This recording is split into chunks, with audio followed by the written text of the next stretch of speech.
Vous êtes bizarre ici. Chez moi, les tirelires sont des petits cochons. Ne me demandez pas comment on retire son argent. On doit aller les sauver. Chaque seconde qui passe les met un peu plus en danger. On doit y aller, n'est-ce pas?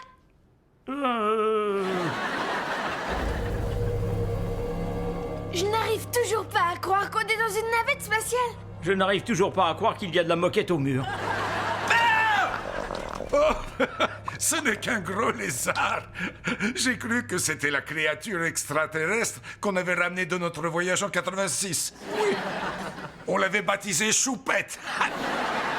Comme si le manche-disque à la place de l'autoradio ne faisait pas assez vieux.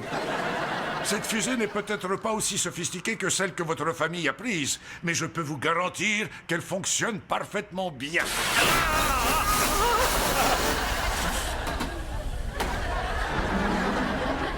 Je rêve où cette fenêtre est équipée d'un lève-vitre manuel. Oh, bien vu. Vous voulez bien la remonter?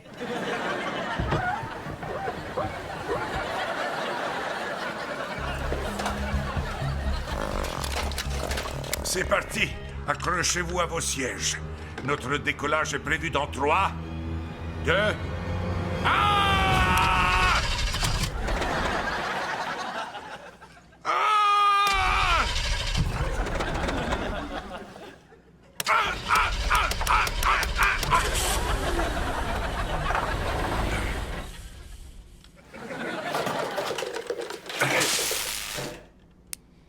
Non, je vous en prie, dites-moi que je rêve encore.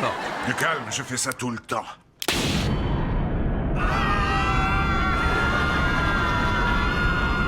Madame Kipling, rendez-moi mon sachet toilette. J'ai peur de ne jamais rentrer. Mais si t'en fais pas, ça va bien se finir. Si c'est le cas, pourquoi tu pleures alors? Parce que t'as les ongles enfoncés dans mon bras et que j'ai mal.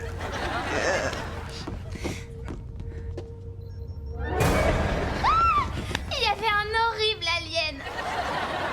Je t'aurais bien dit d'aller dans ta chambre, mais elle est à 200 000 km en dessous. Jessie, tu as retrouvé notre pilote automatique? Non, pas encore. Mais la bonne nouvelle, c'est que je peux ajouter marche dans l'espace à la rubrique sport de mon CV. Tiens-toi bien, Sandra Bullock. Laisse Sandra en dehors de tout ça. Le jour où on fera un film de cette catastrophe, c'est à elle qu'on proposera de jouer ton rôle. J'aperçois l'ordinateur de bord. Il est à moins de 200 mètres d'ici. Bah qu'est-ce que t'attends alors? Fonce le récupérer. Mais je peux pas, mon câble n'est pas assez long. Je vais appuyer sur le bouton de détacher la combinaison. Non, surtout pas. Non! Reviens à la cabine. Mais comment tu veux que je fasse? Bah essaie de pédaler comme un petit chien. Dire que le plus intelligent des 4 est resté sur Terre. Est-ce qu'il y a une baisse subite d'oxygène ou est-ce que tout le monde voit le lézard volant? Ça y est, je les vois, ils sont là. Il faut aller à droite. Tournez le volant. Oh, je les ai un peu dépassés. Poussez-vous. On fait une marche arrière? C'était pas un camion poubelle cette fusée avant? Dire que c'était un secret d'État. T'es sûr que tu peux pas joindre quelqu'un par téléphone? On est à des milliers de kilomètres de la Terre, y a pas de réseau ici. Ça, c'est pas logique, parce que le satellite de la compagnie de téléphone vient juste de passer. Attendez, on peut utiliser ce truc pour appeler la Terre. Quelqu'un connaît le numéro de la Terre? Méga boutique. On dit Mayday. Je ne te demande pas s'il y a un D ou une autre lettre, tout ce que je veux, c'est joindre quelqu'un.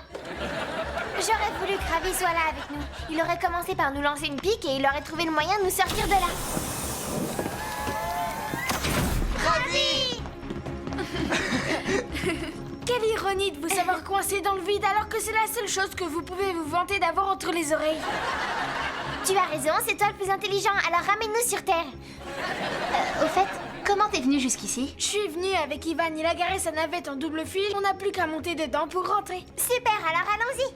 Non, on peut pas partir sans Jessie. Ni sans toutes mes valises, les compagnies aériennes m'en perdent toujours une. Ouais, mais qu'est-ce que vous avez fait de Jessie? Elle est dehors, en train d'errer dans l'espace et on sait pas comment la faire revenir. J'ai une idée. Emma, est-ce que tu as pris ton lot habituel de sèche-cheveux?